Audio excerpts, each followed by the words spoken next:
हज़रात, सहरोज़ा मजालिस अज़ाबा सिलसिला शहादत सब्ज़ क़बा इमाम हसन मुज्तबा अलैहिस्सलातु वस्सलाम के सिलसिले की आज दूसरी मजलिस का आगाज़ होने जा रहा है। मैं फिर से एक बार मुदवाना गुजारिश कर रहा हूँ, जो हज़रात बाहर तशरीफ़ फरमा या जहाँ तक भी मेरी आवाज़ पहुँच रही है, मोमिनीन किराम फर्श अज़ा पर तशरीफ़ ले आएँ, क्योंकि उस शहज़ादे की मजलिस है कि जिसकी ख़ब्र आज भी वीरान है।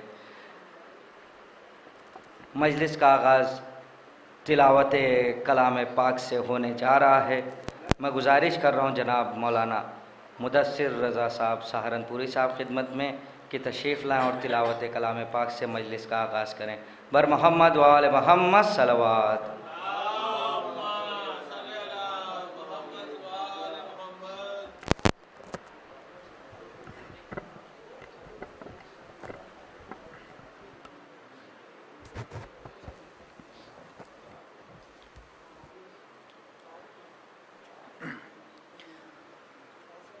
औज़ु बिल्लाहि मिनश शैतानिर रजीम। बिस्मिल्लाहिर रहमानिर रहीम।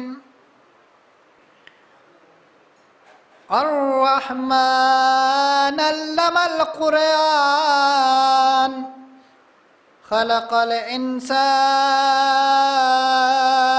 अल्लमहुल बयान। अश्शम्स वल क़मरु बिहुस्बान वन्नज्मु वश्शजरु यस्जुदान वस्समाअ रफ़अहा ववज़अल मीज़ान अल्ला ततगौ फिल मीज़ान वअक़ीमुल वज़न बिलक़िस्ति वला तुख़्सिरूल मीज़ान वलअर्ज़ ववज़अहा लिलअनाम फ़ीहा फ़ाकिहतुन वनख़्लुन ज़ातुल अकमाम वलहब्बु ज़ुल अस्फ़ि वर्रिहान मारिजिम मिन नार फ़बिअय्यि आलाइ रब्बिकुमा तुकज़्ज़िबान। रब्बुल मशरिक़ैन व रब्बिल मग़रिबैन फ़बिअय्यि आलाइ रब्बिकुमा तुकज़्ज़िबान। मरजल बहरैन यल्तक़ियान फ़बिअय्यि आलाइ रब्बिकुमा तुकज़्ज़िबान। मरजल बहरैन यल्तक़ियान बैनहुमा बरज़ख़ुन ला यबग़ियान फ़बिअय्यि आलाइ रब्बिकुमा तुकज़्ज़िबान। यख़्रुजु मिनहुमा लूलु वल मरजान फ़बिअय्यि आलाइ रब्बिकुमा तुकज़्ज़िबान। वलहुल जवारिल मुनशअतु फ़िल बहरि कलअलाम फ़बिअय्यि आलाइ रब्बिकुमा तुकज़्ज़िबान। कुल्लु मन अलैहल फ़ान व यबक़ा वज्हु रब्बिका ज़ुल जलालि वल इकराम फ़बिअय्यि आलाइ रब्बिकुमा तुकज़्ज़िबान। यसअलुहु मन फ़िस समावाति वल अर्ज़ कुल्ल यौमिन हुवा फ़ी शान व यबक़ा वज्हु रब्बिका ज़ुल जलालि वल इकराम फ़बिअय्यि आलाइ